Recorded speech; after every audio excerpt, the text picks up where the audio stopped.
আসসালামু আলাইকুম। আমি কিছু বাস্তব কথা বলবো। আমরা যারা ছবি আঁকি তারা সবাই জানে একা ভিডিও করা, একবার ক্যামেরা আবার খাতার উপর চোখ করে ছবি আঁকা আর ভিডিও বানানো কত কষ্ট। সেজন্য আমি প্রথমে পেন্সিল দিয়ে এঁকে নিই, তারপর ভিডিও করার সময় ওই ছবিটা এঁকে আবার দেখাই। সেজন্য আমার ঘরের আপন কিছু কিছু মানুষ আমার অপমান করে। আমি ছাপ দিয়ে ছবি আঁকি ইত্যাদি সুযোগ পেলেই অপমানজনক কথা বলে। তাদের কথা শুনে মনে হয় আমার কোনো যোগ্যতাই নেই। আমি কিন্তু আমি তাদেরকে সবচেয়ে ভালোবাসি।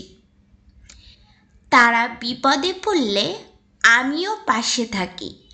আমারই তাদের জন্য চোখ দিয়ে পানি পড়ে। আমার জীবনে সবচেয়ে দুটো মানুষ প্রিয়, সেটা হলে আমার দাদু আর আমার স্বামী।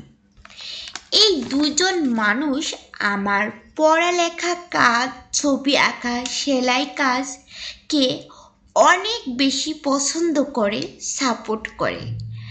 আর বাকি মানুষগুলো আমার কাজ দেখে হিংসেই জ্বলে। কথাই আছে না, বাঙালি জাতি কাউকে উপরে উঠতে দিতে চায় না। কেউ উপরে উঠলেই তাকে টেনে নিচে নামানোর চেষ্টা করে। যাই হোক, স্কুল, কলেজ, ইউনিভার্সিটি, শিক্ষা প্রতিষ্ঠান সবার উদ্দেশ্য করে কথা বলছি। বিশেষ করে ইউনিভার্সিটিতে কিছু কিছু ম্যাডাম স্যারদেরও ছোট করে কথা বলে তাদের উপরে স্যার। কারণ কিছু কিছু ম্যাডাম স্যাররা বই আনে ক্লাসে এবং সেই বিষয় ছাত্রছাত্রীদেরকে পড়ে বুঝায়। সেজন্য তাদেরকে কথা শুনতে হয় যে বই দেখে পড়ায়। সবার পক্ষে কি সম্ভব পুরো বই মুখস্থ করে মেমোরি কার্ডের মতো মাথায় সেভ করে রাখা? যারা আমার ছবি আঁকা নিয়ে অপমান করে তাদের উদ্দেশ্য করে বলছি, তারা কি প্রাইমারি হাই স্কুল না পড়েই কি অনার্স মাস্টার্স এমনকি বিসিএস ক্যাডার হয়ে গেছে? আমাদের বয়স যখন 3 থেকে 4 বছর, তখন থেকে লেখা শিখি। স্যার ম্যাডাম একটা অক্ষর লিখে দেয়, তার উপর আমরা হাত ঘুরিয়ে ঘুরিয়ে লেখা শিখি। ঠিক ছবি আঁকাও এমন। আমার প্রশ্ন, যারা আমার অপমান করে তারা কি একবারে গাছের মাথায় উঠে গেছে? তাদের কি কোনো কিছু শিক্ষার প্রয়োজন হয়নি?